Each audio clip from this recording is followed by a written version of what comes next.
Hi everybody, I'm happy to introduce you Mayne Wilson, CEO of AMBA. Welcome. Thank you very much. So we'll talk about a few topics, and the first one will be MBA programs, because there is an opinion that MBA programs may disappear shortly as there will be no need in them. What do you think of this? That's completely wrong. I mean, the MBA is the world's most respected and famous business qualification. It has been for almost 100 years, and it will be for many years to come. Having said that, the MBA will need to evolve over time, but it's very respected and very desired by students all over the world. What shall be improved or changed in MBA programs, as you said? Well, the key thing is to find out what employers are looking for when they recruit an MBA. And what they're looking for in this age is 4 or 5 things in addition to the classical finance, marketing, strategic skills that a good MBA program teaches. They want to see a good understanding of big data, of artificial intelligence, skill in being able to create digital marketing campaigns, be able to program so that you could create websites or actually use computer code. So these modern digital skills are being looked for in addition to the traditional important basic business skills. But on top of that, probably even more important than those things, they're looking at the personality of the individual.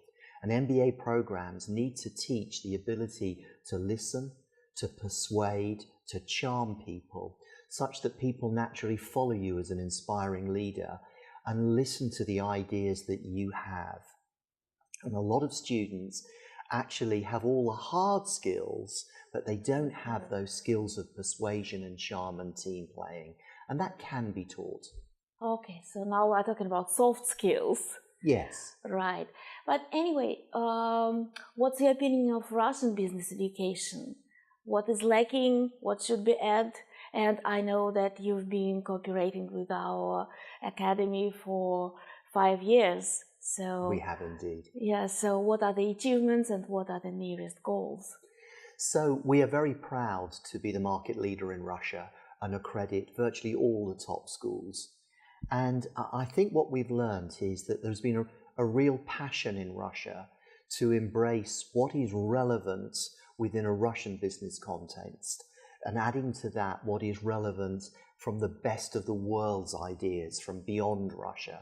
And it's the blend of the best of Russian business practice and the best of global practice that really helps good Russian students on your MBA programs get ahead of others and therefore become the most desirable students and graduates to employ.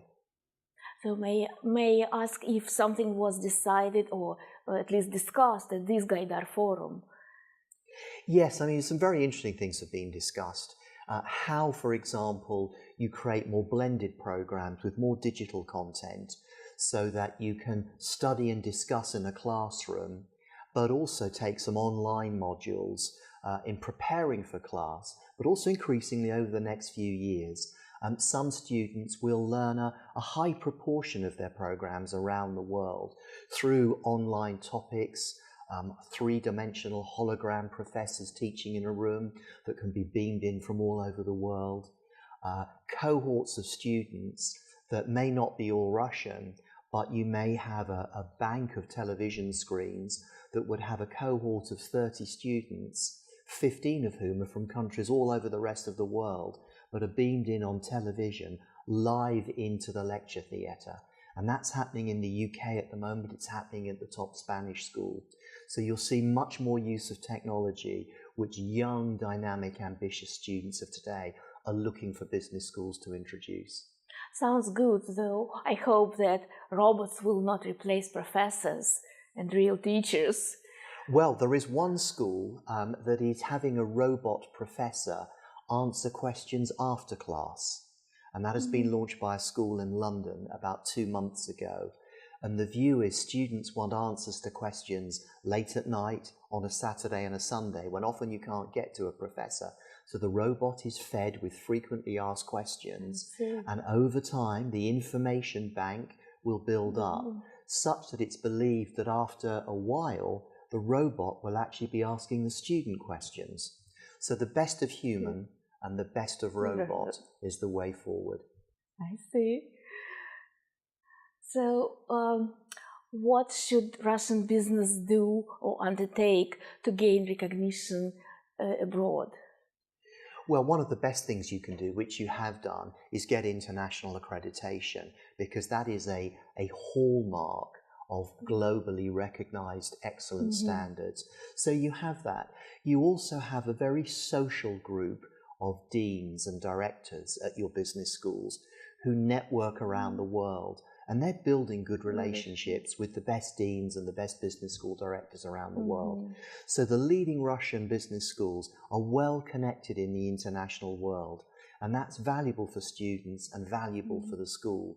And I've really noticed that increase over the last 3 or 4 years, to Russia's great credit. Great. What are the main criteria that your association applies to business schools? So the AMBA accreditation criteria look at a number of things that must be in place. Firstly, we believe a cohort should be at least 20 students to give variety of discussion and learning and shared learning in the room. Secondly, we look for a high number of PhDs amongst the teaching faculty, so that you've got a high level of professionalism and expertise. In an ideal world, we'd like to see some international students on that program, but we do understand that because of the Russian language in particular, it will largely be Russian and CIS state students, but that's fine. But it's why it's important to have an international perspective to some of the teaching and some of the case studies that you will learn. We want the school to have run their MBA program for a good number of years, so we can see that cohorts have come through and we can ensure that the standards are consistent. And then we look for a minimum number of around 550 hours face-to-face tuition, so that we can be sure that the full classroom experience is being experienced by students. Over time, over the next 10 years, that may change and be substituted by some online learning experience. But we like to see that the students, even online, are in a, if you like, a virtual classroom together. So it's not just studying alone in a bedroom. I see. And now, what are your impressions on the 10th Gaidar Forum? Can you share them Yes, with of course. us? So this is my 4th Gaidar Forum, and every year I come, the quality of content and discussion gets higher and higher. I think right through from your Prime Minister's opening speech through to the huge variety of discussions, including senior professors and young students. Of a huge array of ideas have been discussed in a typically Russian, very open way. So there have been some agreements, some disagreements, but that's how you get the best for the future. So I've taken back to London with me on my flight on Saturday a number of ideas about how we can service our Russian schools and our Russian students better. So huge variety of topics discussed very openly and robustly. It was great. Thank you for joining Gaidar Forum, and it was a pleasure interviewing you, and hope to see you in the future. Well, thank you for the invitation, and I look forward to being here again in 2020.